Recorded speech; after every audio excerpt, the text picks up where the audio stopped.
up everybody, W79 here, coming to you from Belgium in my first ever moto vlog. Figured I might give this a try since I just bought my sports cam, the Drift HD, a few days ago. And had a microphone lying around at home. Don't know if this will work, don't know if you will be able to hear me properly, but we'll give it a try. I want to talk about two things. One, my helmet, because it's a good helmet, I think it deserves a review. And two, I'm going to start with number two, moto vlogging. Turns out this is actually pretty hard. This is not my first take. I've tried 4 or 5 times already, and every single time I had to stop.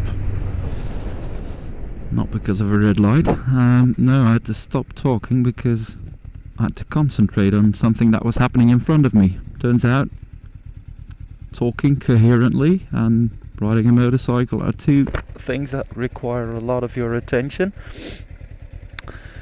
Doing them together at the same time is not as easy as I thought. So yeah, there you have it. Another strange thing about motovlogging is talking inside of your helmet. My helmet has an intercom system. It's just that I've never used it to speak to other people. I use it to listen to music. I mainly use it for my sat nav to know where I'm going. But I've never used it to talk to other people. So now, as I'm doing this, I'm talking to myself, talking to you inside of my helmet, and it's a bit weird because as I noticed in my first tries, I do the head gestures, I start nodding and shaking, and it just looks and feels a bit weird doing that on a motorcycle. And the other strange thing is, because I wear earplugs, I can't hear myself speak. So I know what I'm saying, kind of, but I just can't hear myself right now, and it's a bit weird. Anyway, onto the helmet. Right now I'm riding around with a Lazer Monaco, which is a modular helmet. Some people ask me, why did you pick a modular, why not just a full face helmet? Because A, they're more expensive, and B, not as safe as a full face. And I have two reasons. Number one, I wear glasses. I used to have a full face helmet, by the way, but every time I had to put it on or take it off, I had to take off my glasses as well. And I'd put them somewhere on my bike, in the seat, and then they'd slide off, fall down, end up getting scratched. And well, glasses are expensive. I need them all day, every day, so that's why I bought the modular, to put it on without needing to take my glasses off. Second thing is, before this motorcycle, this is a Suzuki GS500F, by the way. Before the Suzuki I had 2 Vespas, and riding on a Vespa meant riding in a city very often, and especially in the summer it was very nice to be able to open the helmet up in the city, lots of slow moving traffic, and it was nice to enjoy the comfort of an open helmet. Well, this is just murder, and I know there's a bit of concrete over here, so let me pop over here just for now. Alright, so yeah, modular. Modulars tend to be a bit more noisy than full face helmets, but this one actually came top of its class in a number of tests, and I think it deserves to be doing good in tests, because it's actually a really quiet helmet. It's a lot more quiet than my former full face helmet, which was a cheap piece of shit. to be honest. But yeah, I think it does reasonably well. I already said that I do ride with earplugs, but I do that in any helmet, you know, just to take the edge off. If you're riding for a long time, I think earplugs are a must. Other features, wearability or wear comfort, I don't know what you want to call it, fit, I guess. I think it's a very comfortable helmet. I've used it for over a year now. I've done 15,000 kilometers or thereabout on different kinds of motorcycles, on the Vespa, on the Suzuki, and I think it's a very comfortable helmet. It hasn't bothered me once. I've ridden it in the rain, it's kept me dry. I've ridden it in the summer in hot temperatures. The ventilation's good. Yeah, all round decent helmet.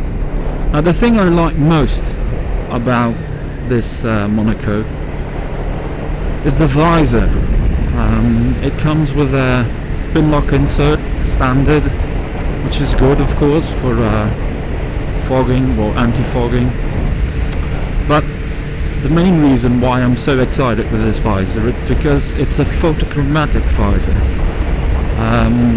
It actually changes its transparency based on ambient lighting. So if it gets lighter outside, the thing will get darker, eliminating the need for shades or other visors, etc. Lazer says they've done this for weight reasons. They say that this is obviously a way of working that requires less weight than incorporating an internal flip-down visor. Maybe that's the reason why they did it, but it definitely has other advantages other than just the weight. Last year, on a number of occasions, I started riding in overcast or cloudy conditions, and after a while, when we came to a halt for a drink or whatever, I'd take off my helmet and I'd be surprised at how light it had become in the meantime. So I really didn't have a clue as to how light it had gotten in the meantime. It really is a gradual process. It's not something that happens all of a sudden. It's something that comes very naturally, and I think it's great. I couldn't live without it, to be honest. The other day, went for a ride on my friend's bike. I had to take his helmet because I was at his place. I didn't bring my gear with me, and he has one of those visors in which helmets in which you have to flip down an optional visor, and it was all or nothing basically. So you either had sun in your eyes or the visor down, but it didn't leave much room for for anything else. It was all or nothing. One thing that I'm not 100% pleased with is the intercom system from Lazer. One, it's failed me once. The socket you use to charge it, it's a mini USB socket. It's broken once. Lazer have replaced it for free. It took them 2 months. Had to ride with a replacement helmet for 8 weeks. But in the end they got it fixed, so I guess that's alright. But the unit itself is not the best, because it's not compatible to anything else on the market. That's kind of a given with all intercom systems, because you can't expect the manufacturer to make his appliance compatible with everything else that's out there. It's not a good marketing strategy, I guess. People from Lazer want other people to buy Lazer as well. I get that, but The thing is, it's not even compatible with other laser systems. So when I wanted to buy the Lazer Ringo, which is a smaller, less expensive unit from Lazer, for my wife, I was told that this wouldn't work, that they wouldn't pair up. So that's, well, a bit of a shame, really. Something they could have done better. The unit in itself, it performs well. As I said before, I use it to listen to some music. Well, I used to do that on the Vespa. I haven't done it so far on this motorcycle yet because this motorcycle's new to me. Still learning how to ride it, getting used to shifting and stuff. I used to listen to music on the Vespa. I think I will use it again for the sat-nav, obviously, because when you use a GPS system on a bike, you want to be told where to go. You don't want to look down at the screen the whole time, so yeah, I'll probably use it again for that. All in all, Lazer Monaco, very good helmet. Wouldn't go for the intercom system, but that's just me. There's two versions, by the way. I have a full glass version, meaning it's a fiberglass one. It cost me around about 380 or 400 euros without the intercom. I think I wouldn't go for the whoops, gravel on the road. I wouldn't go for the full carbon one.